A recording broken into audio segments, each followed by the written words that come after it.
हुआ था जिसमें युशिन मारी गई थी।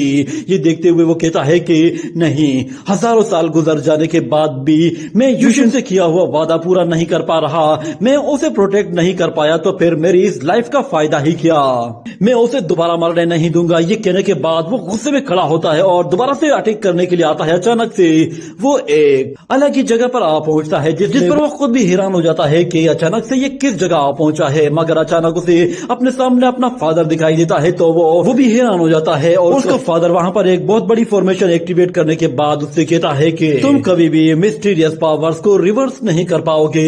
मुझे हमेशा से ऐसा लगता था कि शायद तुम्हारे अंदर इस तरह की एबिलिटी नहीं है, मगर मैंने ये टेक्निक तुम्हारे अंदर पहले से ही डाल दी थी। अब तुम इसे ट्राई कर सकते हो, मगर इसे तभी ट्राई करना जब तुम्हारी जान पर बनाए। उम्मीद है कि तुम्हें ये रिवर्सल टेक्निक पहले से ही मालूम होगी और तुम इसे अच्छे से परफॉर्म भी करोगे। मगर एक बात हमेशा याद रखना कि इस टेक्निक को यूज करने की वजह से तुम्हारी लाइफ वो खतरे में पड़ेगी। ये कहकर वो वहाँ से चला जाता है तो योंग फै कहता है कि फादर आपका बहुत बहुत शुक्रिया, मैं आपकी बात को अच्छी तरह से समझ गया हूँ, मगर मुझे अब इस पॉइंट पर तो किसी की कोई भी परवाह नहीं। अब चाहे कुछ भी होता है हो जाए, मैं किसी चीज से नहीं डरता। कहने के बाद वो युशिन को बचाने के लिए फौरन से उन जायंट हैंड्स पर जाकर एक बहुत ही जोरदार वार करते हुए उन हैंड्स को डिस्ट्रॉय कर देता है, जिसकी वजह से युशिन भी बच जाती है और वो उसे देखकर काफी खुश होती है। और योंग फै देखता है कि अभी भी कुछ घोस्ट उसकी तरफ आ रहे हैं तो वो फौरन से अपनी जेडरुई पावर के जरिए कुछ एनर्जी एब्जॉर्ब करता है और 7 डेमोनिक सो टेक्निक को यूज करता है, जिसके साथ वो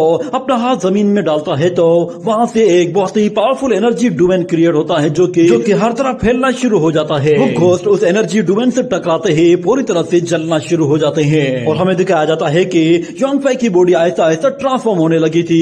ऐसा लग रहा था कि जैसे वो कोई डीमन बनने वाला है। वो बिल्कुल चेंज हो जाता है, उसकी आंखों में एक अजीब तरह की पावर आ चुकी होती है और उसकी बॉडी में हमें एक डिमोनिक शेप दिखाई दे रहा होता है। जैसे ही वो जमीन के अंदर से एक सोड निकालता है तो उसके साथ बहुत बड़ी बड़ी आग निकलने लगती है। ये देखकर तो वो डीमन भी बिल्कुल हक्का बक्का रह जाता है।